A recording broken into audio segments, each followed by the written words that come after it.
Trending news Odisha आपण मानक स्वागत जनाऊँगी। आज 22 अगस्त 2024 समस्त मुख्य खबर पाई वीडियो शेष पर्यंत देखंतु। आज एक नंबर बड़ खबर आसंता 24 रे पुणी घूर्णिबलय संभावना मत्स्यजीवी सतर्कता जारी कला एसआरसी। आसंता 24 तारिख में राज्य पुणी एक घूर्णिबलय सृष्टि हो पारे। बालेश्वर पश्चिमबंग और झारखंड उपर यह घूर्णिबलय रहा प्रभाव में 23 उत्तर ओडिशा प्रबल वर्षा हो दिन बेला खरा हो अपराह्न घड़घड़ी हो पारे बोली जलवायु और परिवेश केन्द्र निर्देशक डॉक्टर शरत साहू पूर्वानुमान करछंती। यह प्रभाव में ओडिशा उपकूल में 22 ରୁ 25 तारिख जाए 35 ରୁ 45 किलोमीटर बेगर पवन बहब। घूर्णिबलय प्रभाव में बालेश्वर मयूरभंज केन्द्रापड़ा और भद्रक जाजपुर वर्षा हो।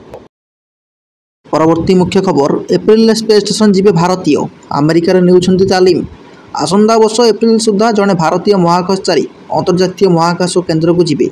नासा इसरोर मिलित प्रयास अंशविशेष भारत यही उपलब्धि हासिल करियो बोली विज्ञान और प्रजुक्ति विद्या मंत्री जितेश सिंह कहते। आगामी एक्सियोम स्पेस एक्स 4 मिशन पर दुई भारतीय महाकाशचारी ग्रुप कैप्टेन शुभांशु शुक्ला और प्रशांत बालकृष्णन नायर अमेरिका तालीम नेउछंती। परवर्ती मुख्य खबर आईसीसी परवर्ती अध्यक्ष हो पारंती जय शाह।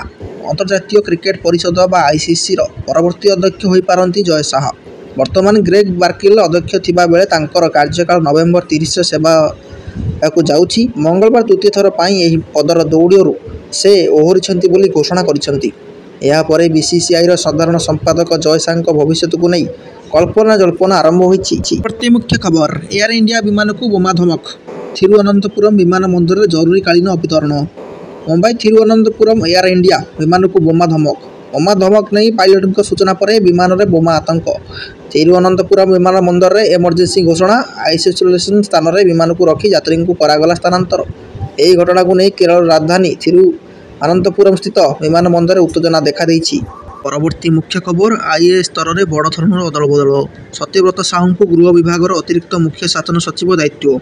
वरिष्ठ आईएएस मानकर स्तर में बड़ धरणर अदल बदल करिसेंती राज्य सरकार। 18 जन वरिष्ठ अधिकारी को अदल बदल करिसेंती। 1991 बैचर आईएएस अधिकारी सत्यव्रत साहू को गृह विभाग अतिरिक्त मुख्य शासन सचिव दायित्व मिली। सेहीपरि देवरंजन कुमार सिंह को हेले राज्य और विपर्यय परिचालना एससीएस दायित्व पाइछंती। सुरेंद्र कुमार पर्यटन विभाग सह खनि और इस्पात विभाग अतिरिक्त मुख्य सचिव भाव बदली कराଯାଇଛି। सामाजिक न्याय और सशक्तिकरण विभाग मुख्य सचिव थिबा विष्णुपद सेठी को ओडिया भाषा संस्कृति विभाग मुख्य सचिव भाव बदली कराଯାଇଛି। कौशल दक्षता और वैषयिक शिक्षा विभाग सचिव उषा पाढ़ी को नगर उन्नयन विभाग मुख्य सचिव भाव बदली कराଯାଇଛି। से वाणिज्य और परिवहन विभाग मुख्य सचिव भाव अतिरिक्त दायित्व तुलाइबे। परवर्ती मुख्य खबर फार्मा कंपानी रे विस्फोरण 17 मृत।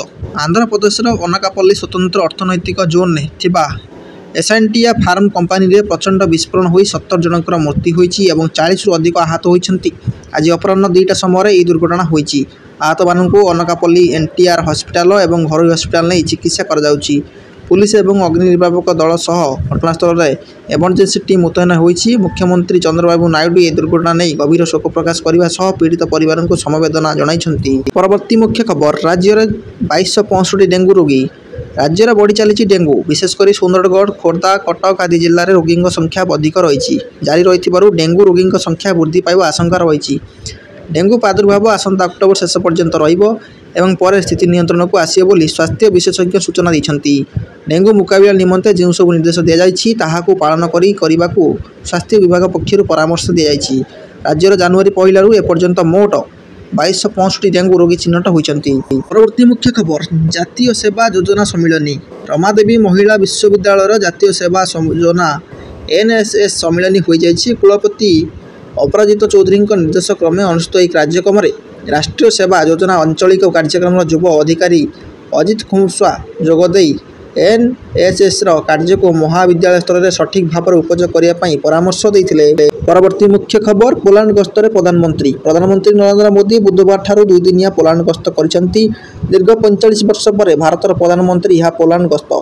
पोलैंड वारस पहुंचा पर मोदी को भारतीय समुदाय पक्षर विपुल स्वागत करा सेमाने मोदी और भारत माता की जय नारा देते।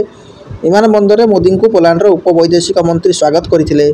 प्रधानमंत्री महाराज जाम शायद दिग्विजय सिंह रणजीत सिंह हाजी स्मारकी श्रद्धांजलि अर्पण करते। परवर्ती मुख्य खबर राष्ट्रपति को साक्षात कले रेल मंत्री।